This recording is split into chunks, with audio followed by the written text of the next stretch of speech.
Amen. Well, good morning, everybody. Good morning.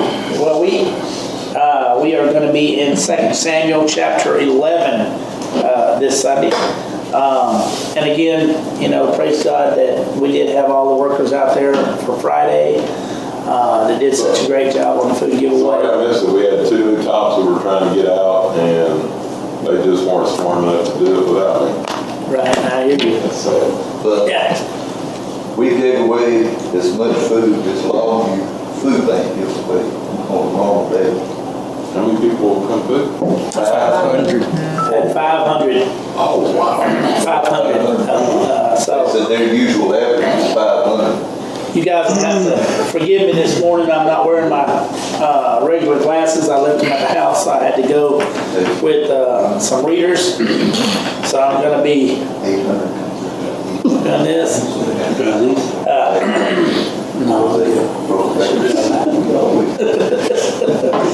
But again, we're going to be in 2 Samuel chapter 11, verse 1. We're going to start off right there. It says, it happened in the spring of the year at the time when kings go out to battle that David sent Joab and his servants with him and all of Israel, and they destroyed the people of Ammon and besieged Rabbah. But David remained at Jerusalem. Then it happened one evening that David arose from his bed and walked on to the roof of the king's house. And from the roof he saw a woman bathing, and the woman was very beautiful to behold. So David sent and inquired about the woman, and someone said, "Is this not Bathsheba, the daughter of Elam, the wife of Uriah the Hittite?" Then David sent messengers and took her, and she came to him, and he lay with her, for he was cleansed from her impurity, and she returned to her house. And the woman conceived, so she sent and told David and said, "I am with child." Then David sent to Joab, saying, "Send me Uriah the Hittite." And Joab sent Uriah to David. When Uriah had come to him, David asked how Joab was doing, and how the people were doing, and how the war prospered. And David said to Uriah, "Go down to your house and wash your feet." So Uriah departed from the king's house, and a gift of food from the king followed him. But Uriah slept at the door of the king's house with all the servants of his lord, and did not go down to his house. I'm going to stop right there. Okay. So, this morning's chapter starts off a little crazy, doesn't it? Messed up. Yeah. Hanky panky. Yeah, a little bit of adultery going on there, wasn't it? Said in the where it says in the spring of the year, at the time when kings go out to battle, in that part of the world, wars were not normally fought during the winter months because of rain and cold weather made travel and campaigning difficult. Fighting resumed in the springtime. So, this was not in the cold times of the month. You know that also by the fact that she was what? Outside of the oven, right? Okay. It says David sent Joab, but David remained at Jerusalem. It says David should have been out at the battle, but he remained behind. In 2 Samuel chapter 10, we know that. It says Joab and the army of the mighty men were preserved against the Syrians and the Ammonites, but they did not win a decisive war. The decisive victory came when David led the battle at the end of 2 Samuel chapter 10, but both through custom and experience, God told David, "You need to be at the battle." But David did what? Said he stayed where? He stayed home in Jerusalem, right? So these signs that God was giving David, you think David realized that right off the bat, that he should have been there? Do you think he was under conviction that he, should have been with his men? Or what? I don't want to speculate, but he, up until this point, God said do this, he did it. Mm-hmm. And now he's getting, He was inquiring of the Lord each time though as well, right? yeah, but he wasn't listening to what he was telling him. Okay, gotcha. It's a good train of thought, Roger. It says, the principle of Galatians chapter 5 verse 16 rings true, where it says, walk in the Spirit and you shall not fulfill the lust of the flesh. All right, so here we see David doing what? Lust of the flesh. Sinning. He was sinning in the lust of the flesh. He let the devil entice him with the beauty of this young lady, and even though David knew it was wrong, he did what? He inquired of her, right? In other words, he saw her, and he could have just said, okay, there's a woman bathing over there, and he could have turned away and went about his kingly business, right? Yep. But he didn't. He lusted in the flesh, and then it caught his attention so much that he inquired of her. Okay? So he sent word out to find out who she was, what lineage she was from. Okay? And then when he found out that she was from an upper class lineage, he had them. Remember, she was married and he didn't care. That's right. He found out she was married and he still didn't care. So he says never. 100 wives and 900 concubines wasn't enough. Exactly. We'll get into that too. It says, nevertheless, it is wrong to think that this began the chain of events David followed all the way down to adultery and murder.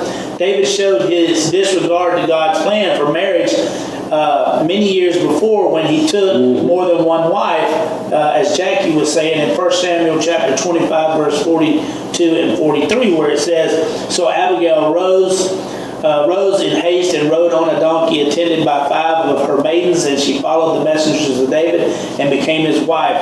David also took Aminoam and Jezreel, and so both of them were his wives. So Ahinam Ahinam, of Jezreel. is it Ahinam? And also Ahinam? Yeah. many concubines. Yes, absolutely. But he also had Michael, the daughter of Saul, as Yeah. well. Right. She was taken away She was when he taken away. ran, Right. but he did have Ahinam of Jezreel as a wife, and then he took Abigail. So therefore, staying And home he from the took several battle. more Yeah, absolutely. when he became king over Judah and then over all of Israel. Yes. And again, God said if that wasn't enough, he would have given him more. right, absolutely. It says, therefore, staying home from the battle merely provided opportunity for the long-standing lack of romantic restraint and indulgence of passion to display itself. So, so it's like Brother Rick said, if one couldn't satisfy and 10 couldn't satisfy, 20 couldn't satisfy, what makes you think that one more is going to satisfy? It's not, It says, David encounters temptation. It says, then it happened one evening that David arose from his bed and walked onto the roof of the king's house, and from the roof he saw a woman bathing, and the woman was very beautiful to behold. So it says, the Hebrew verb form of walk suggests that David paced back and forth on the roof. He couldn't sleep and was uneasy. Uneasy because what? He wasn't where God wanted him to be. But what would have happened to her if she would have denied him? She had no authority to deny him. That's right. He was the king. He was the king. And another thing too is the fact that we see that in the past, David always, Lord, what should I do? In this situation, he followed the lust of the flesh. He didn't get down on his knees and say, Lord, I need you to help me with this. He knew it was wrong. He absolutely knew it was wrong, yeah. Because, as we'll get down into this next couple of paragraphs here. Well, it all lesson started plan. when he didn't go to war as he was, the king was supposed to. Yeah, and because we know from Samuel, that they had called for a king that would go before them Lead and lead them in their battles, right? And so David, that was one of the things that they loved about David, was they knew David wasn't afraid to go out and lead. And so here he had stayed home, and that should have been an indication right there, indicator to a little red flag going up. Was this for the second time? Yes. He finally woke up for the first time and went. Right. It says there is little doubt that this woman, later called by the name of Bathsheba, acted immodestly. Though it was evening and apparently the time when most people were asleep, certainly she knew that her bath was visible from the roof of the palace. And immodesty on Bathsheba's part did not excuse David's sin, but she was still responsible for her wrong as well. It says we must never be an occasion for sin in others. Even in how we dress. Paul's word in 1 Timothy chapter 2, verse 9 is relevant here. It says the woman should adorn themselves in modest apparel and propriety and moderation.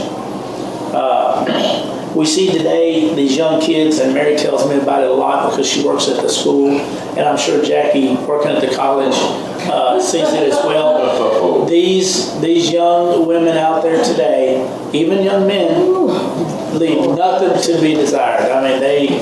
Up to the imagination. Yes. And and this is what gets me, is the school systems allow the young ladies to walk around like that. Even encourage them to wear those types of shorts when they play volleyball. They buy those shorts for them. And you're like, really? I'm telling you right now, I've been blown away. I'm like, no way will my daughter ever step out the house like that. Well, now Well, the sad part is you have parents that will fight the school if they try to get them to dress right. Yes, yeah, that's true. These parents do not think there is anything wrong with what their kids are wearing. I liked that time I was over at Landmark Church, Big Mike. He pointed some young ladies to come out, and he said, you, and you, next week, clothes on. I mean, he embarrassed them big time in front of the whole church. Had them turning red. He goes, you don't wear that to church. Yeah, So absolutely. that was, I like it. I'm sure. He Did some of them leave the He church? didn't care about your feelings. He told you the truth. Did some of them parents leave the church because of it? Oh, I don't know. I mean, Gotcha. But they sat down, they were all beat red. So No, I'm sure. Absolutely. Well, until some of that happens, nothing's going to change. Nope. We're Absolutely. giving in. Yeah, it says right here, it says Christians, men especially, must learn to never let their eyes or their mind rest on alluring images except for what belongs to them in marriage. Our eyes must bounce off alluring images that come into sight. David's many wives did not satisfy his lust. This was because you can't satisfy lust of the flesh, because they are primarily rebellious assertions of self. It wasn't so much that David wanted Bathsheba, it was that he would not be satisfied with what God gave him. It says the principle would be illustrated in an exaggerated way in the life of Solomon, David's son. Solomon had 700 wives and 300 concubines. David and Solomon show us that if one woman isn't enough, 1,000 women aren't enough. So Solomon followed in David's footsteps, It says the woman was very beautiful to behold, and Bathsheba's great beauty made the sight tempting. It says, but the real strength of temptation often does not lie in the quality of the tempting object, but in the state of the heart and mind of the one being tempted. David was carefully prepared to stumble at every point. Even so, this temptation was not too strong for David, no matter how beautiful Bathsheba was. For example, okay, it says David looked at Bathsheba and saw beauty, but God saw that it was ugly. You see what I'm saying? It says the pleasures of the sin deceive us like the bait hides the hook. We must call it what God calls it, sin. We want to say affair, but God says adultery. We want to say love, but God says lust. We want to say sexy, but God says sin. We want to say romantic, but God says ruin. We want to say destiny, but God says destruction. All these things are true, ladies and gentlemen. Believe me. It says David pursues the temptation, and that's, this is where David falls. He was lusting in his heart, and this is where it turns into sin as he pursued it. If he'd have just let it go, cast it away, then he probably would have been fine. But he didn't. He pursued it. He inquired of her, and then he went and laid with her. That's different, okay? Well, even the inquiring wasn't that bad, because, he could have many wives. But when he found out she was married, and not only that, but married to one of his violent men. I know, I'm fixing to get to that. What he does to that violent man. I mean, Come on, you just really. So David's in it. Right, so David could have ended the temptation by leaving the scene at that time, even after entertaining the temptation for a while. Instead, David put himself into a more tempting situation. It says, from this, David learned that the woman came from a notable family. She was from the upper class. Her father was Elam, one of David's mighty men. Her grandfather was Iphiel, one of David's chief counselors. So that's two men in her lives that were very valuable to David's counsel and his army. Okay, so two men that were more than likely very loyal and very worthy of the king's admiration. and one of them held a very strong grudge because of it. Yep, absolutely. It says the wife of Uriah the Hittite. From this, David learned that Bathsheba was married and the wife of another of David's mighty men. He also learned that this woman's husband was away because the mighty men were away in the battle against the Ammonites. This knowledge made the situation far more tempting, and David began to think, I could possibly get away with this. Okay. Have you ever been in a situation where you thought, this little bitty lie will get me out of that? I can get away with it if I just say this. I know. I have to. I've been there, And Made it this worse. is, huh? And it made it worse. And it made it worse. Absolutely. Absolutely. I remember when my mom used to have me, Paul, and Candy stand out in front of her, and she would say, if you just tell the truth will set you free. And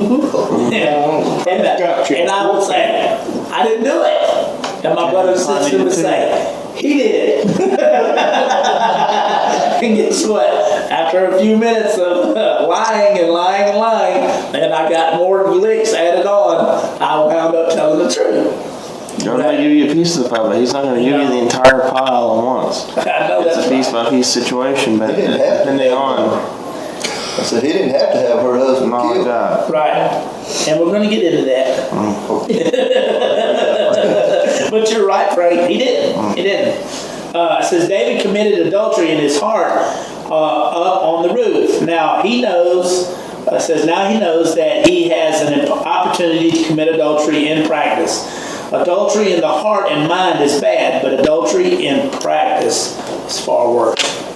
So he thought, oh, well, I can get away with it. In his heart and his mind, it's like, I can do this, I can do that, I got a plan, I got a strategy.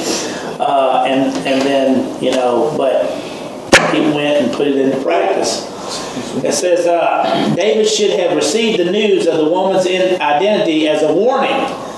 He learned that this woman was related to men close to David. In taking Bathsheba, David sinned against more than one person, right? He sinned against Uriah, Eliam, and Ahithophel. Each man was close and important to David. Okay? So, not only was he ruining one person's life, but he was affecting all these other mighty men who were loyal to him. He was affecting their lives as well. And it's like Brother Rick said, especially one who held a great grudge. So, it says, he lay with her. David knew this was wrong, yet he did it. It's hard to explain David's thinking here because he wasn't thinking. He acted on feelings and impulse instead of thinking. How many times have we been in that situation where we act on impulse without even thinking about it? It just, we're like, I don't know why I did it. In the end, you're like, I don't know why I did that. Why did I do that? You know? Before thinking the situation out. But do you think that Satan makes the temptation so hard that you can't think of a way out, or you don't think there's a way out? You think, hey, I got to do this. You think that he goes that far? Yeah. He tries. He tries, yeah. But also, God gives a back door. God always gives a way resist. out. And if we don't take the We back still door, have a choice. we still have a choice we to make. We do have that choice. Yeah. All you gotta do is say no. But that's the hardest part, is to say no, right? Well, I'm sure he thought he'd just have her come visit and send her home and everything be fine. No. I believe the ladies would be. He had the big L. Yeah, the big L lust. Yes, it wasn't love, it was lust, yeah. Yeah, I don't mean to, But still, you can't. That's what I was saying. They could get by with it. Right, absolutely. And that's what he thought. And that's to me, I think that's what Satan put in his mindset. His mindset was, Satan said, hey, Uriah's away. You got him out there on the front lines. Look at the opportunity here, And then as we read further into the chapter, we'll get into that here in a second, we figure out how he plans on trying to cover it up. His mistake. Right? So, It's the same way, with thieves, they walk into the store, they say, oh, that big screen TV, that would look good in my house, and without thinking that, I guess they don't think. They just pick it up and walk out with it and don't think of the consequences that's going to happen. well, nowadays, if it's only $398 or $425, you can get away with it. California. In California, you can. In Texas, you get shot by the owner. Or by a customer. Or by a customer, absolutely. So, if David thought about all this, he would see the cost was so much greater than he wanted to consider at that time. If David only knew that this illicit pursuit of pleasure would directly or indirectly result in an unwanted pregnancy, the murder of a trusted friend, a dead baby, his daughter raped by his son, and these things we'll see later.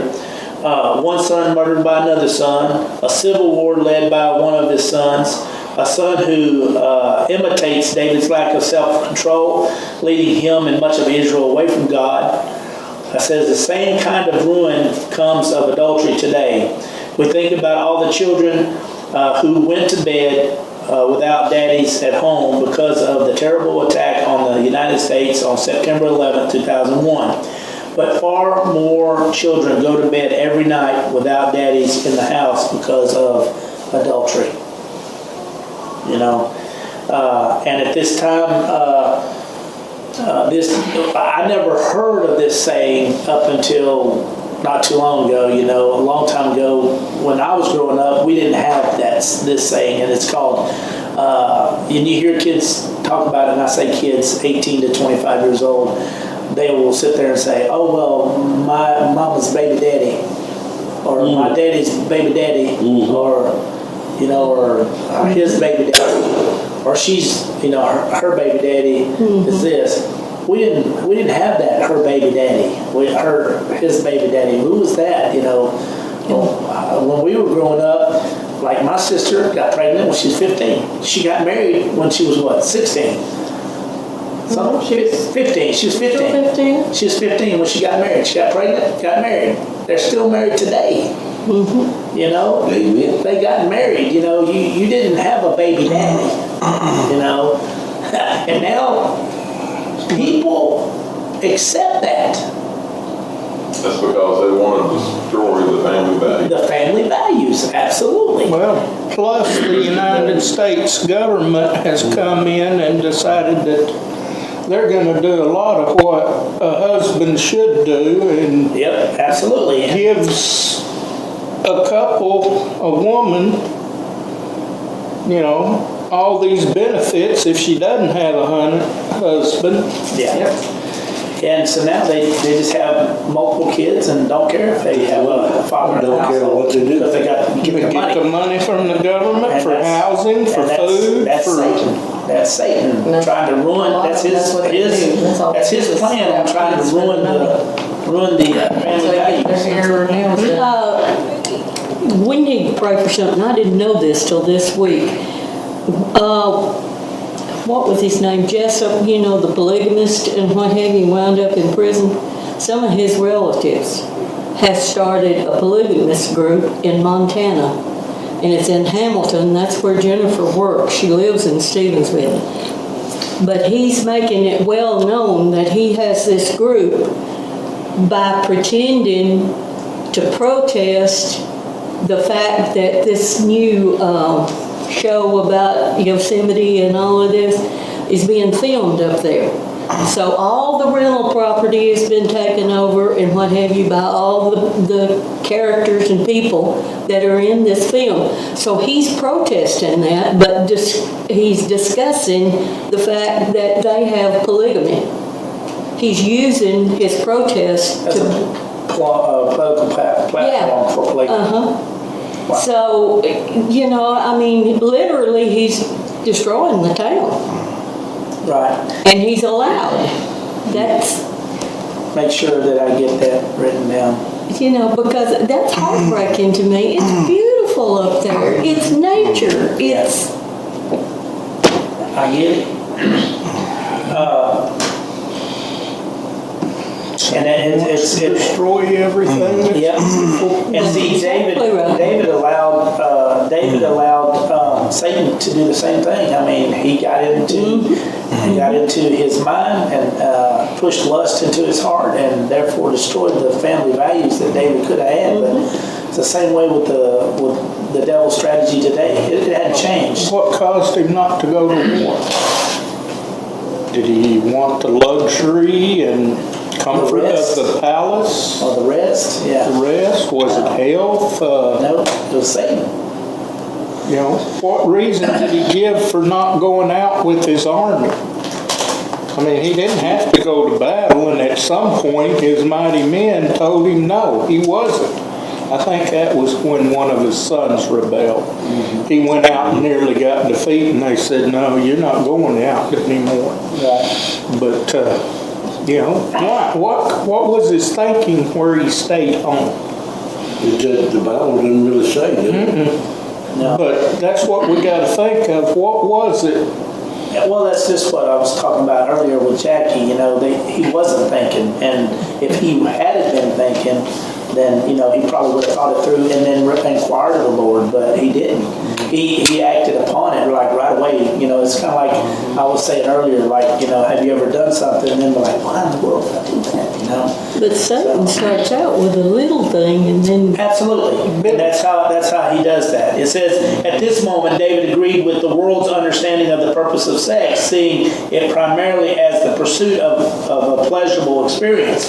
With his many wives, David may have never really understood God's purpose for sex, to be the cement that helps bond together a one flesh relationship. And that's what the society does not have today. No. because of the devil, because of Satan. It's like we just talked about the last 10 minutes.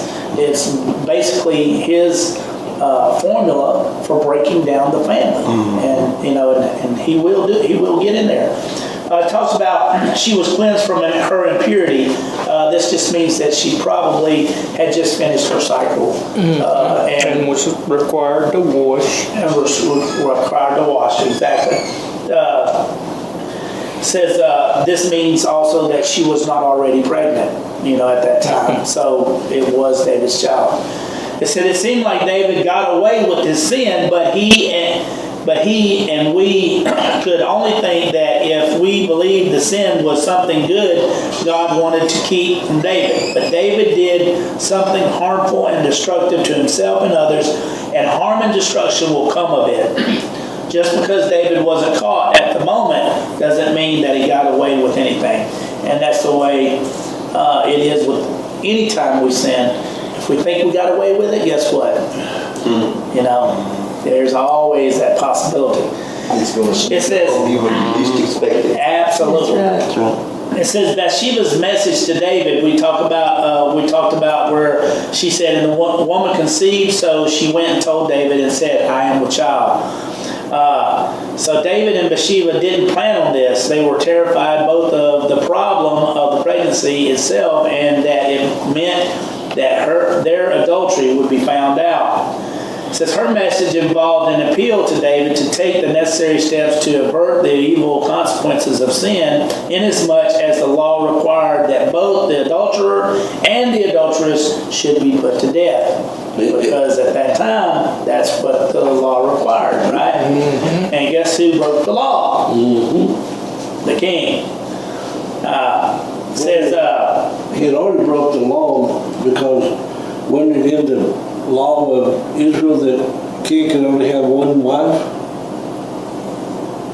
Well, that's the law of God from beginning, but it was not enforced. no. Well, we see here that, it talks about David said, "Send me Uriah the Hittite." When David heard the disastrous news of Bathsheba's pregnancy, he should have used it as a prompting to repent. Instead, David did what most unrepentant sinners do. He tried to hide the sin. Okay? He wanted to draw Uriah back home to have relations with Bathsheba to give a reason for her pregnancy. You see? It says the whole concept of hiding our sin is deceptive. Our sin is never hidden before God and only hidden with difficulty from our conscience. Our hidden sin hinders our fellowship with God and others and is a barrier to our spiritual life and power. The real question for us all is this: are we prepared to face the sin? Not to discuss someone else's sin, but to face our own. That's the question. The answer to hidden sin is confession and repentance. To whom should we confess? The answer in this question is who? The Lord. Right? So David asked how Joab was doing and how the people were doing and how the war prospered. What do you think he was doing here when he asked Uriah that? Trying to get his thought off of what might be going on at home. Right? Died because he wouldn't listen to his wife. Was that right? I said he died because he wouldn't go in and have relationships with his wife. Yeah, but he wouldn't because the army of Israel was I at understand war. why he didn't. Said this was David's awkward attempt to pretend that nothing happened. David gave every appearance that things were normal when before God nothing was normal or right at that time. Okay, whenever we sin like that, we always do what? We always try to act like nothing's wrong, nothing's happened, right? We're all good. Oh, I'm fine, It says, go down to your house. David's design was the thought that he should go and lie with his wife, that the child now conceived should pass for his. The honor of Bathsheba would be screened and his own crime concealed. At this time, he had no design of murder of Uriah, nor of taking Bathsheba's wife. Bathsheba to be his wife. So he was just merely devising a scheme so that he might what? Get away. Cover up his sin. So we're going to stop right there, and we'll come back to this next Sunday. Surprised. Just said, hey, remember I'm the king, and I just borrowed your wife for a little while. You have it back now. You wouldn't have had to kill his best friend. Well, that's like that one. He took her and told the other one to go home, right? That, Yeah. can't remember. You right? Was it Ryan? No, it wasn't Ryan. It